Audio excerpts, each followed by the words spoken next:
শোনো, তোমরা যত টাকা দেওয়া হচ্ছে সেটা নিয়ে নাও আর চুপচাপ নিজেদের জমি আমার নামে লিখে দাও, না হলে বুঝে নিও তোমাদের কি হাল করব। কিরে মঙ্গল, কাল তোর বউ খুব নাটক করছিল, চল চুপচাপ নিজের জমি আমার নামে লিখে দে, না হলে বুঝে নিস কি হবে তোর। এই জমি আমার, এখানে আমার রাজত্ব চলবে। পুরো গ্রামবাসী শুনে রাখো, যদি কেউ কিছু বলে তবে তাকে রাস্তা থেকে সরিয়ে দেওয়া হবে। বন্ধুরা, মন্ত্রী রাজবীর সিংয়ের এই আতঙ্ক যেন অন্ধকার মেঘের মতো পুরো এলাকায় ছড়িয়ে পড়েছিল, যা গ্রামবাসীদের জীবনকে নরক করে তুলছিল।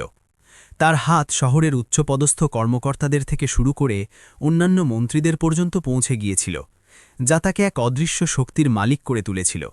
শহরের আইপিএস নীরা মনে করল, যদি আমি সরকারি গাড়ি আর নিরাপত্তা নিয়ে যাই তবে মন্ত্রী সাথে সাথে জেনে যাবে যে আইপিএস আসছে, আর তারপর সে সবকিছু পরিষ্কার করে ফেলবে। কিন্তু আমাকে আসল শ্যাম্পুর দেখতে হবে। নীরা একেবারে সাধারণ ফ্যাকাশে রঙের সালোয়ার স্যুট পরে নিল, মুখে হালকা পাউডার, চোখে কাজল আর গলায় একটা সরু চেন। সে নিজের চুল বেঁধে নিল। তার হাতে একটা ছোট ব্যাগ ছিল, যাতে শুধু জলের বোতল, কিছু টাকা আর তার ব্যক্তিগত ফোন ছিল। সে একটি সাধারণ স্থানীয় বাসে উঠল। বাসে বসা গ্রামের মহিলারা তাকে দেখে বুঝে গেল যে সে শহরের, কিন্তু কেউ বিশেষ গুরুত্ব দিল না। আইপিএস নীরার এইসব বড় অদ্ভুত লাগছিল। সে প্রথমবার নিজের পরিচয় ছাড়াই বাইরে যাচ্ছিল। তার ভয়ও করছিল, কিন্তু তার ভেতরে একটা জেদ ছিল। আমি জেলার আইপিএস, আর আমার কাজ হলো মানুষকে ন্যায় পাইয়ে দেওয়া। বাস শ্যামপুর গ্রামের কাছে থামল। নীরা নামল। ধুলোমাখা রাস্তা, ছোট ছোট ঘর আর দূর দূর পর্যন্ত ক্ষেতের নিস্তব্ধতা। যেমনই সে গ্রামে পা রাখল, তার মনে হলো যেন বাতাসেও ভয় মিশে আছে। লোক তাকে একদৃষ্টে দেখছিল।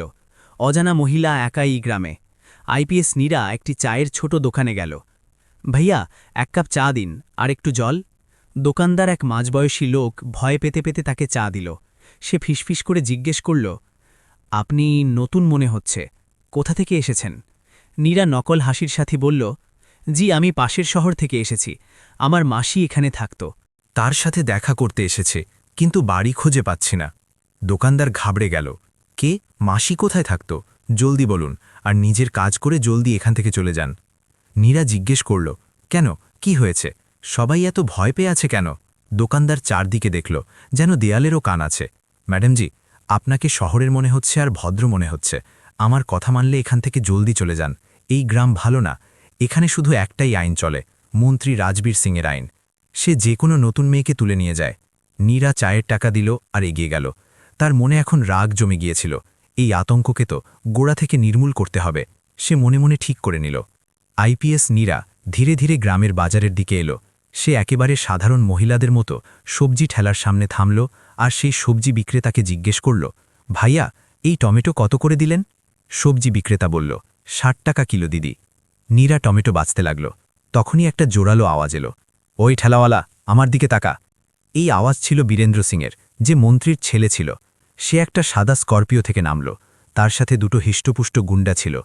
ঠেলাওয়ালা কেঁপে উঠল। সে জলদি বীরেন্দ্র সিংকে নমস্কার করল। বীরেন্দ্র ঠেলার উপর রাখা সবচেয়ে ভালো আলু, পেঁয়াজ আর ২ কিলো টমেটো তুলল, আর একটি প্লাস্টিকের থলেতে ভরে নিল। ঠেলাওয়ালা ধীরে করে বলল, বাবুজি, টাকা? বীরেন্দ্র সিং থামল। সে নিজের প্যান্টের পকেটে হাত ঢোকাল, কিন্তু টাকা বের করল না। আর সবজি বিক্রেতাকে বলল, ওয়ে, তুই জানিস না আমি কে? টাকা কার জন্যে? সে হাসতে হাসতে বলল, আর এগিয়ে গেল। ঠেলাওয়ালা মনমরা হয়ে গেল, আর সে জানত যে টাকা পাওয়া যাবে না। সে চুপচাপ চোখের জল মুছতে লাগল। আইপিএস নীরা এই সব দেখল। তার পুলিশি মাথা সাথে সাথে সক্রিয় হয়ে গেল। নীরা আওয়াজ দিল, থামুন। তারপরেই বীরেন্দ্র সিংয়ের পা থেমে গেল। সে ঘুরল। ঠেলাওয়ালা কেঁপে উঠল, আর নীরার দিকে ভয়ঙ্কর নজরে তাকাল। আইপিএস নীরা সরাসরি বীরেন্দ্র সিংয়ের সামনে গিয়ে দাঁড়াল। বীরেন্দ্র কর্কশভাবে জিজ্ঞেস করল, কি হয়েছে, কি চাই? নীরা একেবারে শান্ত কিন্তু মজবুত গলায় বলল, এর টাকা দিন, না হলে সবজি ফেরত রাখুন। পুরো বাজারে নিস্তব্ধতা নেমে এলো। বাতাস থমকে গেল। ঠেলাওয়ালা, পাশের দোকানদার, সবার চোখ ছানা বড়া হয়ে গেল। এই মহিলা কি পাগল? সবাই ভাবছিল, এ তো বীরেন্দ্র সিংকে চ্যালেঞ্জ করেছে। বীরেন্দ্র সিংকে হয়তো কেউ প্রথমবার টাকা দিন বলেছিল। সে এক মুহূর্তের জন্য নীরাকে ওপর থেকে নিচ পর্যন্ত দেখল, যেন কোনো মশা দেখছে। সে হেসে বলল, ওই, তোর কি জানা আছে তুই কার সাথে কথা বলছিস? জানিস আমি কে?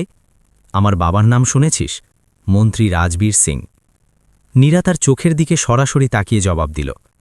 তার গলায় না ভয় ছিল না রাগ, শুধু একটা পরিষ্কার আদেশ ছিল, না, আর জানার ইচ্ছেও নেই।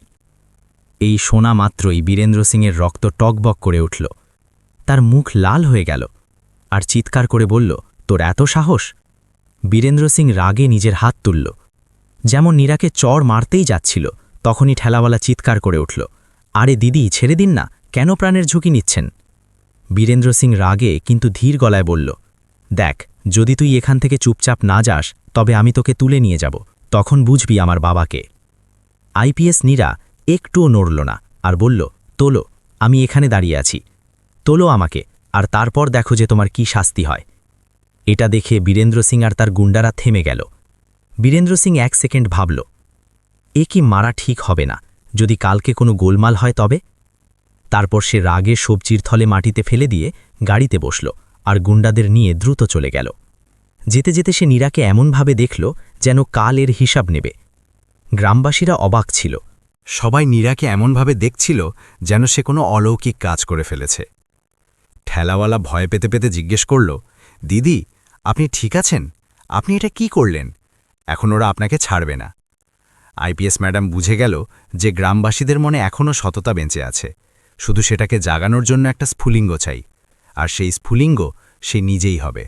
সন্ধে নেমে গিয়েছিল, পুরো গ্রামে অন্ধকার ছেয়ে গেল। সেই ভয়ঙ্কর নিস্তব্ধতা যা প্রতি সন্ধ্যায় বীরেন্দ্র সিংয়ের আতঙ্কের সাথে আরও গভীর হতো। আইপিএস নীরা সারাদিন গ্রামের চারদিকে ঘুরে পরিবেশ বুঝে নিয়েছিল। সে বুঝেছিল যে দিনের আলোতে কেউ তার সাথে কথা বলবে না। সে যে ছোট ভাড়া ঘরে ছিল, এক পুরনো শিক্ষিকার বাড়িতে, সেখানে সে রাত 10টা পর্যন্ত অপেক্ষা করল। সে নিজের কাপড়ের ভেতরে একটা ছোট কিন্তু শক্তিশালী রেকর্ডার আর ক্যামেরা লুকিয়ে নিয়েছিল। তার কাছে কোনো অস্ত্র ছিল না, তার বুদ্ধি আর পুলিশি ক্ষমতা ছাড়া। রাত প্রায় 11টার সময় সে চুপিসারে ঘর থেকে বেরোল। সে নিজের মুখে একটা পাতলা ওড়না জড়িয়ে নিল যাতে অন্ধকারেও তার পরিচয় না পাওয়া যায়। তার প্রথম লক্ষ্য ছিল গ্রামের পুরনো চত্বর। এটি সেই জায়গা যেখানে একসময় গ্রামের বিচার হতো, কিন্তু এখন এটি শুধু ভাঙাচোরা কাগজের গুদাম হয়ে গিয়েছিল। সে জানত যে মন্ত্রী জমির কাগজপত্র এখানেই কোথাও লুকিয়ে রেখেছে। চত্বরে ঘুটঘুটে অন্ধকার ছিল। নীরা নিজের ফোনের টর্চ অন করল আর ধীরে ধীরে ভেতরে গেল। বাতাসে স্যাঁতস্যাঁতে আর পুরনো কাঠের গন্ধ ছিল। সে একে একে পুরনো আলমারি খুঁজতে লাগল। কিছুক্ষণ পর সে একটি ভাঙা সিঁদুকের নিচে ধুলোর মোটা স্তরের পেছনে কাপড়ে জড়ানো কিছু সরকারি কাগজ পেল। তার হৃৎস্পন্দন বেড়ে গেল। এটা নিশ্চিত বড় কোনো প্রমাণ ছিল। সে কাগজপত্র খুলল। অন্ধকারে টর্চের হালকা আলোতে সে দেখল জমির নকশা, আসল নকশা যাতে পুরনো কৃষকদের নাম ছিল, রেজিস্ট্রির পুরনো পাতা যাতে পরিষ্কার দেখা যাচ্ছিল কিভাবে কৃষকদের ভয় দেখিয়ে তাদের বুড়ো আঙুলের ছাপ নেওয়া হয়েছিল, জাল স্ট্যাম্প পেপার। সবচেয়ে বড় কথা, সে একটি বিশেষ স্ট্যাম্প পেল যা শুধু তহসিলদারের অফিসে ব্যবহার হতো। কিন্তু এখানে কেন ছিল? আর এর সাথে ছিল হাজার হাজার জাল নথিপত্র যাতে নতুন নাম বসানো হয়েছিল। আরে বাপরে, এটা তো অনেক বড় চক্রান্ত। নীরা ফিসফিস করে বলল, মন্ত্রী শুধু গুন্ডামি করেনি, বরং পুরো সরকারি সিস্টেমকে নিজের বাড়িতে বসিয়ে নিয়েছে। সে সাথে সাথে নিজের ক্যামেরা দিয়ে সেই সব কাগজের ছবি নিল আর রেকর্ডারে সব তথ্য রেকর্ড করে নিল। এই সব তার প্ল্যানিংয়ের অংশ ছিল। নীরা জানত যে কাগজের চেয়ে বেশি গুরুত্বপূর্ণ হল মানুষের জবানবন্দি। সে চত্বর থেকে বেরিয়ে গ্রামের সবচেয়ে পেছনের অংশের দিকে রওনা হলো, যেখানে দিন মজুরদের ছোট ছোট ঝুঁপড়ি ছিল। সেখানে সে রাকেশ নামক এক মজুরকে পেল, যে রাতের খাবারের পর বসেছিল। নীরা রাকেশের কাঁধে হাত রাখল। রাকেশ, আমি এখানে তোমার সাহায্যের জন্য এসেছি। রাকেশ ভয় পেয়ে গেল। কে তুমি? এখানে রাতে কি করছো? সে বলল, আমার নাম সরিতা, আমি শহর থেকে এসেছি, আর আমি শুনেছি যে মন্ত্রী তোমাদের অনেক জমি দখল করে নিয়েছে। তুমি কি আমাকে সত্যিটা বলবে? রাকেশের চোখে জল এসে গেল। সত্যি তো সবাই জানে দিদি, কিন্তু সত্যি বলার সাহস কার আছে? ওরা আমার বাবার থেকে আমাদের 3 বিঘা জমি নিয়ে নিল, বলল যে যদি মুখ খুলিস তবে তোর বাচ্চাদের তুলে নেব। এই সব কথা শুনে নীরা তাকে ভরসা দিল। ভয় পেও না, আমি রেকর্ড করছি, তোমার আওয়াজ তোমার গ্রামকে বাঁচাবে। রাকেশ তখন বলা শুরু করল। সে জানালো কিভাবে তহসিলদার মন্ত্রীর বাড়িতে রোজ আসে। দারোগা বাবুকে প্রতি মাসে মন্ত্রীর পক্ষ থেকে ঘুষের খাম দেওয়া হয়। যখন কোনো কৃষক অভিযোগ করতে যায় তখন তাকে থানায় 2-3 দিন না খেয়ে রাখা হয়, আর তারপর ভয় দেখিয়ে ফাঁকা কাগজে লিখিয়ে নেয় যে আমার অভিযোগ মিথ্যে। সবচেয়ে বড় কথা যা রাকেশ জানালো, দিদি, এই যে জাল কাগজপত্র তৈরি হয় না, এই সব পুলিশ স্টেশনের পেছনের ঘরে তৈরি হয়। মন্ত্রীর মুন্সি রাতে সেখানে আসে আর দারোগার সাথে মিলে কাজ করে। এটা শুনে নীরার মুখ দিয়ে বেরোলো, তাহলে পুরো টিম মিলে আছে। নীরা রাকেশকে চুপ থাকতে বলল আর কথা দিল যে আগামী 48 ঘন্টার মধ্যে সব ঠিক হয়ে যাবে। রাত প্রায় 2টো বাজছিল। আইপিএস নীরাকে নিজের ঘরে ফিরতে হতো, কিন্তু তার রাস্তা মন্ত্রীর বড় বাড়ির পাশ দিয়ে যেত। যেমনই সে গলির মোড়ে ঘুরল, সে দেখল এক লোক একটি মোটরসাইকেলে বসে বিড়ি খাচ্ছে। এই লোকটির নাম মুন্নালাল ছিল, মন্ত্রীর বিশ্বস্ত গুন্ডা। মুন্নালাল নীরাকে দেখল, এক অজানা মহিলা, একা রাত 2টোর সময়। মুন্নালাল ভাবল, এই শহরের মহিলা দিনে তো খুব তেজ দেখাচ্ছিল, এখন কোথায় যাচ্ছে? মুন্নালালের সন্দেহের কাঁটা ঘুরে গেল। সে নিজের বাইক স্টার্ট করল আর নীরার দিকে এলো এবং বলল, ওই মেয়ে দাঁড়া। নীরা নিজের গতি কমিয়ে দিল, কিন্তু থামল না। সে নিজের মনে দ্রুত এক কাল্পনিক গল্প তৈরি করল। মুন্নালাল বাইক থেকে নেমে তার সামনে এলো। কে তুই? কোথা থেকে এসেছিস? গ্রামে তোর কি কাজ? নীরা ঘাবড়ে যাওয়ার অভিনয় করল। জি, আমার নাম পায়েল, আমি পাশের গ্রাম থেকে এসেছি। আমার কাকির শরীর খুব খারাপ, ওনাকেই দেখতে এসেছিলাম। রাত হয়ে গেল, তাই ফেসে গেলাম। সে বলল, কাকি কে? এই গলিতে কোনো কাকি থাকে না। আর এটা কি? তোর জামা কাপড় তো একেবারে পরিষ্কার পরিচ্ছন্ন। এত রাতে কেউ কাকিকে দেখতে আসে নাকি? মুন্নালাল ধামকের সুরে বলল। নীরা জানত যে এখন মিথ্যে বলা বিপজ্জনক। সে একটু রাগ দেখালো। তুমি আমার সাথে এভাবে কেন কথা বলছ? তুমি কি আমার চরিত্রের উপর প্রশ্ন তুলছ? আমার বাড়ি কাছেই, আমাকে যেতে দাও। নীরা এক মুহূর্তের জন্য মুন্নালালের দিকে চোখ রাঙিয়ে তাকাল। মুন্নালাল এক মুহূর্তের জন্য ভয় পেয়ে গেল। তার মনে হল হয়তো এ কোনো রাগী আত্মীয় যে সত্যি বলছে। মুন্নালাল বলল, চল ভাগ এখান থেকে, তবে যদি তোকে কাল এখানে দেখি তবে ভালো হবে না। নীরা দ্রুত সেখান থেকে পা বাড়াল আর এগিয়ে গেল। নীরা এখন জানত যে আর অপেক্ষা করা যাবে না, অ্যাকশন নিতে হবে। পরদিন সকালে গ্রামে একটু চঞ্চলতা ছিল। বীরেন্দ্র সিং গতরাতের তেজ ভুলতে পারেনি। তার অহংকার বুড়িভাবে আহত হয়েছিল। সে মুন্নালালের সাথে দেখা করল। মুন্নালাল, ওই শহরের মহিলাটার কি হল? মুন্নালাল জানালো, বাবুজি, ও কাল রাতে তো পালিয়ে গেল, কিন্তু আমার ওর উপর সন্দেহ আছে, ও এখানে কোনো কাজে এসেছে। বীরেন্দ্র সিং রেগে আগুন হয়ে গেল। খুঁজে বের করো কে। ওকে শিক্ষা দিতে হবে। ওকে গ্রামের বাইরে নিয়ে যা আর শিক্ষা দে, যাতে ও কোনোদিন ফিরে আসার সাহস না করে। বীরেন্দ্র নিজের 4 জন সবচেয়ে বিশ্বস্ত গুন্ডাকে নীরাকে অপহরণ করার কাজ দিল। দুপুরের সময় ছিল। আইপিএস নীরা নিজের গোপন রেকর্ডিং আর প্রমাণগুলো নিজের ব্যক্তিগত ফোনে সুরক্ষিত করছিল, যাতে তার যদি কিছু হয়েও যায় তবে প্রমাণ সদর দপ্তরে পৌঁছে যায়। গুন্ডারা নীরার ভাড়া করা বাড়ির কাছে ওত পেতে বসেছিল।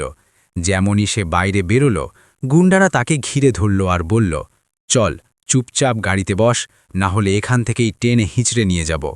এক গুন্ডা নীরার হাত ধরল। নীরা ভয় না পেয়ে তার হাত ঝটকিয়ে দিল। হাত দিও না। তখনই গ্রামের 2 যুবক, রাহুল আর সুমিত, যারা পাশেই এক দোকানের কাছে বসেছিল, তারা এসব দেখল। রাহুল সুমিতকে বলল, আরে, এটা তো সেই দিদি না যে কাল বীরেন্দ্র সিংকে বাজারে চ্যালেঞ্জ করেছিল? আর এই লোকগুলো একে কোথায় নিয়ে যাচ্ছে? এই 2 ছেলে আইপিএস পরিচয় না জেনেই কেবল সেই মহিলার সাহসের ভক্ত ছিল। চল, আমাদের কিছু করতে হবে। 2 ছেলে চুপিসারে পেছন থেকে গেল। রাহুল এক গুন্ডাকে ধাক্কা দিল আর সুমিত অন্য গুন্ডার পায়ে নিজের সাইকেল ঢুকিয়ে দিল। হঠাৎ হওয়া এই আক্রমণে গুন্ডারা হতভম্ব হয়ে গেল। পালান দিদি, পালান! রাহুল চিৎকার করল। নীরা সুযোগ পেয়ে গেল। সে দ্রুত দৌড়ে এক ভিড় ঠাসা গলিতে ঢুকে গেল। গুন্ডারা রাহুল আর সুমিতকে ধমকাতে লাগল। নীরা অল্পের জন্য বেঁচে গিয়েছিল। সে এক নির্জন জায়গায় থামল। তার শ্বাস ফুলছিল, কিন্তু তার মুখে ভয় ছিল না। এখন ব্যাস অনেক হয়েছে ড্রামা, এবার এই খেলা শেষ হবে। সে সাথে সাথে নিজের ব্যক্তিগত ফোন থেকে জেলা সদর দপ্তরে শুধু একটি মেসেজ পাঠাল, কাল সকাল 8টা বা 9টার থেকে 8টার সময় শ্যামপুর চত্বর, পুরো টিম তৈরি থাক। এই মেসেজ সরাসরি ডিআইজি আর কমিশনারকে পাঠানো হয়েছিল, যাদের নীরা আগেই এমার্জেন্সি কোড বলে রেখেছিল। পরদিন সকাল ঠিক 8টার সময় শ্যামপুর গ্রামে 1টা 2টো নয় বরং 20 থেকে 25টি সরকারি গাড়ি দ্রুত আসছিল।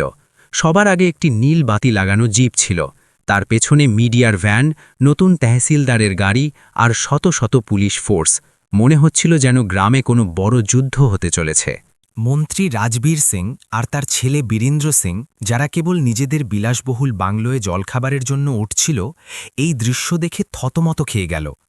রাজবীর সিং নিজের মুন্সিকে জিজ্ঞেস করল, এটা কি হচ্ছে? মুন্সি এসব দেখে কাঁপছিল। মালিক, আমি জানি না, এ তো পুলিশ তো কোনোদিন কোনো ইলেকশনেও আসেনি। পুলিশ পুরো এলাকায় একটি দড়ি দিয়ে ঘিরে ফেলেছিল। গ্রামের শত শত লোক ভয় আর কৌতূহল নিয়ে দূরে দাঁড়িয়েছিল। পুলিশ অফিসার, মিডিয়া কর্মী সবাই অপেক্ষা করছিল। মঞ্চের ঠিক সামনে এক মহিলা দাঁড়িয়েছিল। সে এখন আর সাধারণ সালোয়ার স্যুটে ছিল না, আর না কালকের সেই ভীতু সারিতা ছিল। আজ সে আইপিএসের উজ্জ্বল ইউনিফর্ম পরেছিল। তার কাঁধে চকচকে তারা আর মাথায় পুলিশের টুপি তার শক্তিশালী ব্যক্তিত্বকে আরও বেশি প্রভাবশালী করে তুলছিল। তার পেছনে জেলার বড় বড় অফিসাররা মাথা নিচু করে দাঁড়িয়েছিল। মন্ত্রী রাজবীর সিং সেখানে পৌঁছাল আর গর্জে উঠে এসপিকে জিজ্ঞেস করল, এটা কি তামাশা? আমার অনুমতি ছাড়া আমার গ্রামে এত বড় ফোর্স কেন নামানো হয়েছে? আমি মন্ত্রী। অ্যাসিস্ট্যান্ট এসপি রাজবীর সিংকে দেখল, কিন্তু কোনো জবাব দিল না। তার চোখ মঞ্চে দাঁড়িয়ে থাকা মহিলার ওপর টিকেছিল। বীরেন্দ্র সিং যখন সেই মহিলাকে দেখল, তখন তার মুখ দিয়ে এক ভয়ের চোটে এক মৃদু চিৎকার বেরোল, এ তো সেই বাজারের মহিলাটা। রাজবীর সিং আর বীরেন্দ্র সিংয়ের চোখ বিস্ময়ে আর ধাক্কায় চড়ক গাছ হয়ে গেল। আইপিএস নীরা সিং মাইক নিল। সে এক গভীর শ্বাস নিল আর বলল, শান্ত। শ্যামপুর গ্রামের আমার ভাই ও বোনেরা, আজ আপনাদের চুপ থাকার দরকার নেই। আজ আমার বলার পালা। গ্রামে এত নিস্তব্ধতা ছেয়ে গেছিল যে কারোর হৃৎস্পন্দনও শোনা যাচ্ছিল না। নীরা আওয়াজ একটু চড়া করল, আমি নীরা সিং, আপনাদের জেলার পুলিশ সুপার আইপিএস। সেই আইপিএস যাকে আপনারা ম্যাডাম বলে ডাকেন। তার এই একটি লাইন পুরো গ্রামকে নাড়িয়ে দিল। ঠেলাওয়ালা রামচন্দ্র সেখানেই মাটিতে বসে পড়ল। তার চোখ ভিজে এলো। নীরা মন্ত্রী আর তার ছেলের দিকে তাকালো। কাল যা কিছু আমি নিজের চোখে দেখেছি তা আজ শেষ হবে। আমি দেখেছি যে মন্ত্রী রাজবীর সিং আর তার ছেলে বীরেন্দ্র সিং আপনাদের জমি কিভাবে জোর করে দখল করছে। আমি দেখেছি কিভাবে পুলিশ স্টেশন এদের আড্ডা হয়ে উঠেছে। আমি দেখেছি আপনারা কিভাবে ভয়ের ছায়ায় বেঁচে আছেন। আমার ঘৃণা হচ্ছে এই জেলার প্রশাসনের ওপর। আমি আপনাদের জানাতে চাই যে আমি কাল রাতে গ্রামের চত্বর থেকে জাল কাগজপত্র উদ্ধার করেছি। আমি মজুরদের সাথে কথা বলেছি, আর আমি নিজে দেখেছি কিভাবে এই মন্ত্রীর ছেলে বাজারে গরিব ঠেলাওয়ালাকে প্রকাশ্য দিবালোকে হেনস্থা করেছে। আর যখন আমি প্রতিবাদ করলাম, তখন এই লোকগুলো আমাকে অপহরণ করার চেষ্টা করেছে। বীরেন্দ্র সিংয়ের মুখ ফ্যাকাশে হয়ে গেল। সে রাজবীর সিংয়ের পেছনে লুকানোর চেষ্টা করতে লাগল। নীরা ঘুরে নিজের টিমকে আদেশ দিল, ফোর্স, এই রইল প্রমাণ।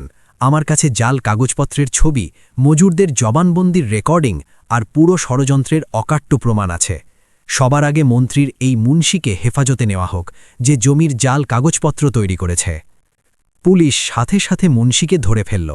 মুন্সি চিৎকার করতে লাগল, সাহেব, আমার কোনো দোষ নেই, আমাকে মন্ত্রীজি ধমকিয়েছিলেন। কিন্তু তার কথা কেউ শুনল না। নীরা মঞ্চ থেকেই সেই দুর্নীতিবাজ দারোগাকে ডাকল, ওই থানাদার, যেখানে আছো সামনে এসো। ভয়ের চোটে দারোগা কাঁপতে কাঁপতে ভিড় থেকে বেরিয়ে এলো। নীরা শেষ আদেশ দিল, মন্ত্রী রাজবীর সিং আর বীরেন্দ্র সিংকে এক্ষুনি গ্রেপ্তার করো। এদের ওপর জমি দখল, জাল নথি তৈরি আর একজন পুলিশ আধিকারিককে অপহরণের চেষ্টার মামলা চলবে। মন্ত্রীর সরকারি সুযোগ সুবিধা এখনই বাতিল করা হচ্ছে। এদের হাত করা পরামা হোক। মন্ত্রী চিৎকার করতে লাগল, আইপিএস সাহিবা, আপনি আমার পলিটিক্যাল পাওয়ার জানেন না। আমি আপনাকে কালই এখান থেকে সরিয়ে দেব। নীরা তাকে মাঝপথেই থামিয়ে দিল, ব্যাস, এখন তোমার কোনো পাওয়ার চলবে না। তুমি একজন আইপিএসের গায়ে হাত দেওয়ার চেষ্টা করেছ, এখন ভোগো। পুলিশ সাথে সাথে দুজনকে হাতকড়া পরিয়ে দিল। বীরেন্দ্র কাঁদছিল, পাপা, আমাকে বাঁচাও, আমাকে বাঁচাও। নীরা শেষ রায় শোনাল, এই থানার পুরো স্টাফকে এখনই সাসপেন্ড করা হচ্ছে। আজ থেকে এই গ্রামের জমির পরিমাপ আবার হবে। সমস্ত জাল কাগজপত্র বাতিল করা হচ্ছে। প্রতিটি কৃষক তার জমি ফেরত পাবে, যাকে লুট করা হয়েছে। পুরো গ্রামে খুশির জোয়ার বয়ে গেল। বন্ধুরা, এই কাহিনী আমাদের শেখায় যে অন্যায় আর অধর্ম যতই শক্তিশালী হোক না কেন, তা সত্যের সামনে টিকে থাকতে পারে না। মন্ত্রীর শক্তি আর ভয় অনেক বড় ছিল, কিন্তু আইপিএস নীরার সাহস তাকে ধুলোয় মিশিয়ে দিল। আইনের হাত লম্বা হয়, এটা শুধু একটা প্রবাদ নয়, বরং যদি প্রশাসনের সদিচ্ছা থাকে তবে অপরাধী যতই প্রভাবশালী হোক না কেন তাকে জেলের গড়াদের পেছনে যেতেই হয়। বন্ধুরা, এই কাহিনী পুরোপুরি কাল্পনিক, এর সাথে কোনো ব্যক্তি, সংস্থা বা ঘটনার কোনো সম্পর্ক নেই। অতএব একে কেবল গল্প হিসেবে দেখুন আর এর আনন্দ নিন।